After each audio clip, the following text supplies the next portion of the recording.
सभी विद्यार्थियों का स्वागत है मेरे YouTube चैनल पर। आज हम कक्षा 7 का कार्यपत्रक 2 करेंगे। ठीक है, ये 2 मैं क्यों करवा रही हूँ, पहले पीछे वाले करवा रही थी क्योंकि मैंने बच्चों से पूछा क्लास में तो उनको इसकी भी नॉलेज नहीं है। इकाई, दहाई और सैकड़ा, हज़ार के अंक। ठीक है, तो आप ध्यान से प्लीज़ इसको समझें। देखो, सबसे पहले आपने दाईं तरफ से पहला जो अक्षर है वो इकाई का अंक होता है। ठीक है, पहला अंक इकाई का अंक होता है। 5 है, 5 किसका अंक है? इकाई का। 6 किसका है? दहाई का। और 8 किसका है? सैकड़ा का। इस तरह से इनको लाइन वाइज, मतलब यहाँ से लेके यहाँ तक लिखना है कि पहला अंक जो है वो इकाई का है, फिर दहाई, फिर सैकड़ा, फिर हज़ार। तो आपको इकाई, दहाई और सैकड़ा भी लिखना आना चाहिए। सभी बच्चे अपनी कॉपी में इकाई, दहाई, सैकड़ा को 2-2, 3 बार लिखें।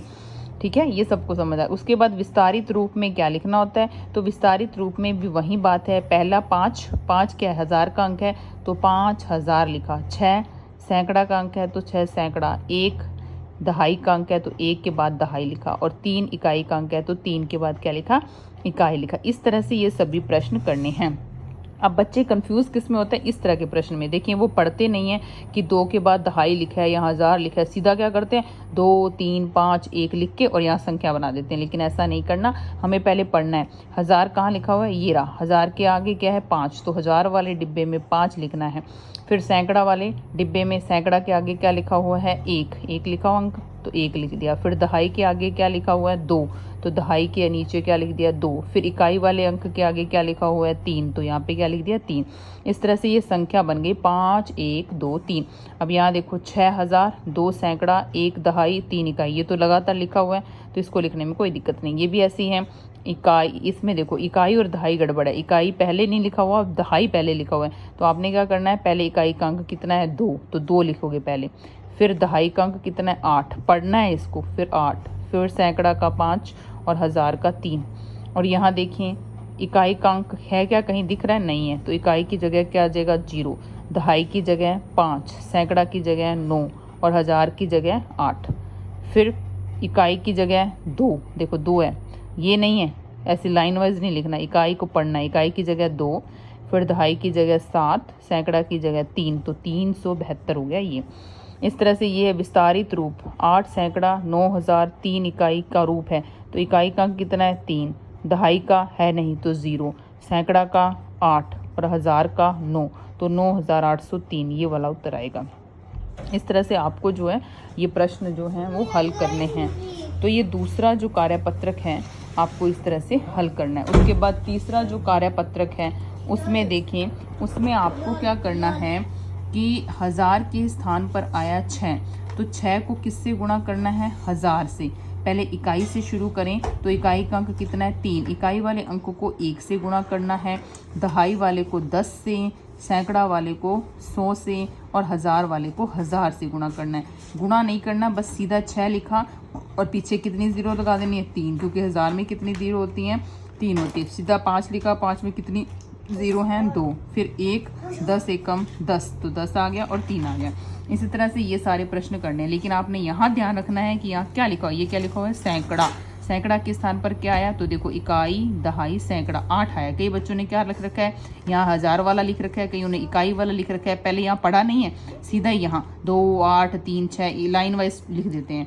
तो पहले आपको पढ़ना है कि यहाँ लिखा क्या हुआ है। तो सैकड़ा वाले को 100 से गुणा करना है, हज़ार वाले को 1000 से, दहाई वाले को 10 से और इकाई वाले को 1 से गुणा करना है। इस तरह से ये सारे सवाल जो हैं वो आपको हल करने हैं। ठीक है, देख लीजिए। और उसके बाद दूसरा प्रश्न है स्थानीय मान। स्थानीय मान का मतलब यहाँ 3 कहाँ है? ये रहा। और 3 के बाद कितने अक्षर हैं? दाईं तरफ 2 हैं, तो 3 के बाद 2 जीरो कहाँ दिख रही हैं? ये रहा। ये स्थानीय मान होता है। ठीक है, 7 का स्थानीय मान 70 किस में है? यहाँ पे 7 का स्थानीय मान 700 है, यहाँ 7 ही है, यहाँ है 70। 7 के बाद 1 जीरो, 1 अंक है तो 1 जीरो आए तो 70 यहाँ पर है तीसरे वाले में। फिर संख्या 5033 में इकाई व दहाई के स्थान पर आए अंक 3 के स्थानीय मान का अंतर। तो देखो, 3 2 बार आया है, एक बार तो 30 और एक बार आया है 3। देखो, 3 के पीछे 1 0 लगेगी तो 30 हो गया और ये हो गया 3। तो दोनों का अंतर पूछा, अंतर का मतलब होता है माइनस, तो 30 माइनस 3 कितना हो जाएगा 27। तो ये 27 आंसर आ गया। तो कार्यपत्रक 2 और कार्यपत्रक 3 आपको करने हैं, ठीक है। उसके बाद देखिए कार्यपत्रक 4, कार्यपत्रक 4 में भी वही मतलब हल करना है इसी तरह से। इकाई के अंक को 1 से गुणा, दहाई को 10 से गुणा, सैकड़ा को 100 से, हज़ार को 1000 से। ये सारी जो प्रोसेस है वो सेम ही है, ठीक है। इकाई का अंक शुरू करना है, इकाई को 1 से गुणा कर दिया, दहाई को 10 से, सैकड़ा को 100 से, ठीक है, और 1000 को 1000 से गुणा करना है, ठीक है। फिर विस्तारित रूप पूछा है, विस्तारित रूप में पहले 1 लिखो, 1 के पीछे कितनी जीरो आएंगी 3, फिर 7 आ गया, 7 के पीछे कितनी जीरो आएंगी 2, फिर 3 आ गया, 3 के पीछे कितनी जीरो आएंगी 1, फिर 5, तो 5 के बाद कोई अक्षर नहीं है, अंक नहीं है, तो इसलिए 5 अकेला रह जाएगा। यहाँ देखिए 2000, फिर 800, फिर 0 और फिर 5, फिर यहाँ 7000, फिर 6 के पीछे 2 अंक हैं तो 2 0, 0 के पीछे को 1 अंक है तो 1 0 लिख दीजिए, चाहे नहीं लिखें क्योंकि 0 का मतलब 0 ही होता है, फिर 3 लिख दीजिए। फिर इस तरह से इसको हल करना है। फिर यहाँ देखिए संख्या रूप लिखना है, यहाँ भी बहुत बच्चों ने गड़बड़ कर रखी है। क्या करते हैं, यहाँ 6 लिखा, फिर 7 लिखा, फिर 3 लिखा, फिर 2 लिखा, तो सीधा 6 7 3 2 लिख देते हैं। लेकिन इसमें लास्ट वाले प्रश्न में थोड़ी गड़बड़ है। देखिए पहले 1000 का अंक नहीं है, पहले 100 का है, तो 1000 का पहले लिखना होता है, तो 2000 लिखो, फिर 800 लिखो, फिर इकाई का अंक 3 है और दहाई का अंक कितना है 4, तो ऐसे लिखना है। इकाई यानी जो अकेला है वो लिखना है पहले, फिर दहाई का अंक जिसके पीछे 1 0 है वो दहाई का अंक है, जिसके 2 है वो सैकड़ा का है, जिसके 3 है वो 1000 का है, तो 2843 आएगा। इस तरह से आपको कार्यपत्रक 2, 3 और 4 जो हैं वो मैंने एक ही वीडियो में करवा दी हैं, तो इसको आप ढंग से कर लें। इकाई, दहाई, सैकड़ा जो है उसको कम से कम 5-7 बार लिखें। जिन बच्चों को हिंदी में भी प्रॉब्लम है, विस्तारित रूप क्या होता है ये समझे, स्थानीय मान क्या होता है वो समझे, विस्तारित रूप में इस तरह से लिखना होता है। और ये विस्तारित रूप लिखा हुआ है, इसको संख्या बनानी है, तो संख्या कैसे बनानी है ये आपको पता होना चाहिए। इस तरह से आपको संख्या जो है उसका निर्माण करना है। सभी बच्चे इसको समझे। कोई समस्या तो आप कमेंट बॉक्स में लिख सकते हैं। धन्यवाद।